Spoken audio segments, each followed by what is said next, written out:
Hola, buen día a todos los presentes. Nosotros somos José Antonio González y Diana Laura Reyes, quienes asesorados por la profesora Mitzi Ordóñez Pérez, el día de hoy les presentamos nuestro proyecto titulado Estudio de proyecciones de sombras en superficies planas y curvas. Esta es nuestra tabla de contenido y comenzamos con la motivación. La investigación giró en torno al fenómeno de sombras de Moiré, que son patrones de sombras de superficies curvas que tienen dentro de sus aplicaciones medir forma de partes del cuerpo, como dientes, inclusive deformaciones o inclusive partes de la espalda. Como introducción, para comprender el experimento fue necesario conocer algunos conceptos, tales como el frente de onda, formación de imágenes y difracción de Fresnel. El experimento se realizó formando imágenes a través de sombras que se forman al interponer un objeto opaco en medio del camino de una fuente de luz y una superficie lisa en el fondo. Vemos cómo se forma una sombra tal como cuando un objeto se interpone frente a una fuente de luz y podemos notar cómo la sombra que se genera se adapta a la forma que tiene el objeto, como en la figura 4. Además, se controló el frente de onda, el cual se define como el lugar geométrico que une todos los puntos que en un instante dado se encuentran en idéntico estado de vibración, es decir, tienen una fase igual. Existe el frente de onda plano y el esférico. El frente de onda plano concentra sus rayos de luz a una sola dirección y el esférico es caracterizado por desviar los rayos de luz a distintas direcciones. La difracción de Fresnel es la desviación de un haz de luz al chocar con un objeto que genera un patrón, cuando se proyecta a una distancia corta. En este experimento evitamos este fenómeno, ya que para poder medir las áreas se necesitaba nitidez, la cual la difracción de Fresnel no nos brindó. Ok, a lo largo de estas rotaciones fueron planteados distintos objetivos. Como objetivo general fue estudiar el comportamiento de las áreas proyectadas con distintas variables, mientras que en la primera rotación el objetivo particular fue analizar si el cambio de ángulo de la hoja con franjas respecto a la horizontal modificaba el tamaño de las franjas proyectadas en la pantalla, mientras que para la segunda rotación el objetivo particular fue observar el cambio que se generaba en el área de los rectángulos proyectados al ir aumentando el ángulo de inclinación de nuestra pantalla de proyección. Y en la tercera rotación, nuestro objetivo particular fue analizar y medir la variación del área de una sombra proyectada sobre un cilindro.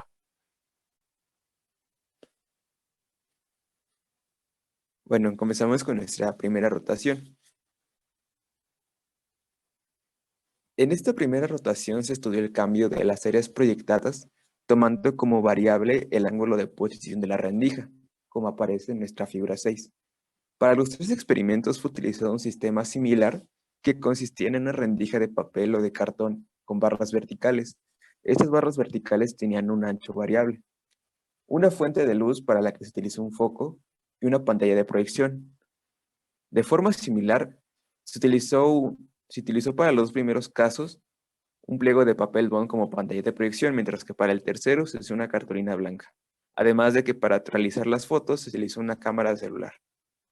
Para este caso en particular se utilizó una rendija de 0,5 centímetros de ancho y el papel bond como pantalla, además de que el foco fue colocado a una distancia de 2 metros con respecto a la pantalla de proyección y la rendija fue colocada a una distancia de 50 centímetros. Todo esto con el fin de tratar de tener un frente de onda semiplano y que los bordes fueran nítidos para que la posterior medición fuera óptima, además de que esta configuración fue utilizada para las siguientes rotaciones. La siguiente, por favor. Aquí aparece una imagen de cómo es que estuvo montado el sistema para la primera rotación. Y ya una vez obtenida esta configuración, el ángulo de las rejillas fue aumentando en incrementos de 15 grados. Todo esto en un rango de 0 a 90 grados. Y cada fase fue reportada con fotografías. Dichas fotografías fueron analizadas con el software ImageJ, donde se midió a través de estas fotografías, pero primero dando una calibración. Todo esto dando una medida de referencia, cuya distancia sea conocida en la vida real, y además de que esta medida debería de encontrarse en el mismo plano que el objeto que se pretendía medir. Y además de que este proceso fue análogo para las demás rotaciones y sirvió para medir las áreas sombradas, además como distancias, etc. El siguiente, por favor. Como podrán observar en las figuras 9, 10, 11 y 12, al ir aumentando este ángulo de inclinación de la rendija, podemos observar que el promedio de ancho de cada barra va disminuyendo conforme se va acercando a 90. Y al llegar al máximo valor, que en este caso fue 90, dichas franjas dejaron de ser proyectadas sobre la pantalla. Además de que, la siguiente, por favor. Además que en esta gráfica se puede observar cómo es el comportamiento de ese promedio de ancho de barra conforme el ángulo de inclinación va aumentando.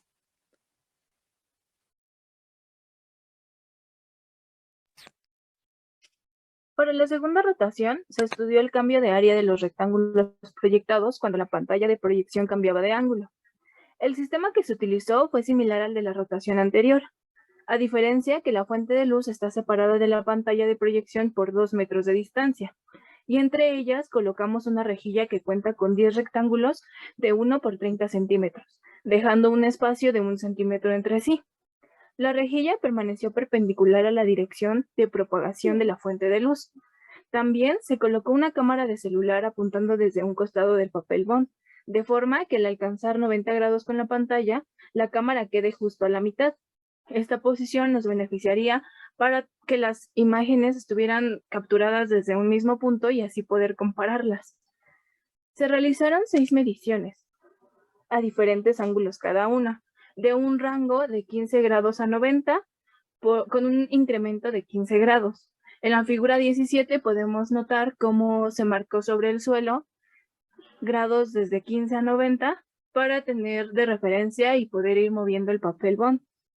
Finalmente, para llevar a cabo las mediciones, utilizamos ImageJ, pero solo analizamos el quinto rectángulo de izquierda a derecha. Como resultados tenemos 3 casos, debido a que cada integrante experimentó en su casa, aunque bajo las mismas condiciones. Por lo que podemos notar en la gráfica, incluimos en el eje X el ángulo de nuestra pantalla y en el eje Y el área de la imagen proyectada. Para los 3 casos se nota un incremento del área cuando aumentaba el ángulo de la pantalla de proyección.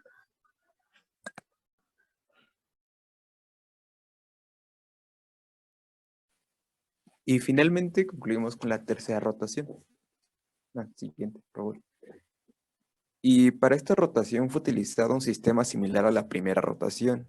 Sin embargo, en este caso, la pantalla de fricción fue un cilindro, que esta fue sustituida por una cartulina blanca, cuyo diámetro fue la variable con la que se experimentó, teniendo variaciones de diámetro en un rango de 5 a 20 centímetros con un incremento de 2.5.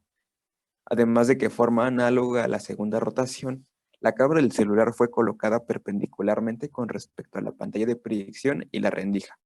Todo esto para tomar fotografías y posteriormente hacer mediciones. Como podemos observar en estas imágenes, en un primer instante se puede constatar un claro aumento en las áreas de proyección de las figuras sobre el cilindro conforme el diámetro de este aumenta. Sin embargo, cabe notar que los rectángulos proyectados en la aparente mitad de la zona visible y no visible del cilindro tienen un área más parecida al área de los rectángulos de la rendija original. Por último, pues pasar a la siguiente, por favor. Por último, podemos interpretar una tendencia, la siguiente, por favor. Podemos interpretar una tendencia al valor del área total de las rendijas en función del diámetro, por lo que podría pensarse en una posible relación en la que si es conocida el área de las rendijas, podría ser conocido el diámetro del cilindro. Y bueno, como conclusiones, dividimos en 3, sea una para cada rotación. En la primera rotación pudimos concluir que en cuanto el ángulo de la hoja más se acerque a un ángulo de 90 grados, estas franjas disminuirán su tamaño, a tal grado que al llegar al máximo valor, en este caso 90 grados, no podrán ser apreciadas. Por otra parte, para este experimento el frente de onda se puede aproximar a un frente de onda plano o semiplano.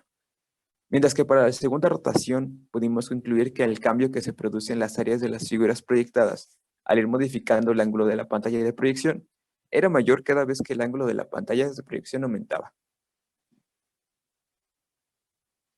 Y para la tercera rotación concluimos que existe una correlación del diámetro en la que influye conforme al área de las sombras proyectadas, Todo esto en una función del diámetro del cilindro. Así que, como mencioné, podríamos intentar obtener, a partir de estos datos, que son el área de las sombras proyectadas, el valor del diámetro en X. Y bueno, eso es todo por nuestra parte. Aquí aparecen nuestras referencias bibliográficas, nuestras referencias imágenes, y muchas gracias a todos por su atención.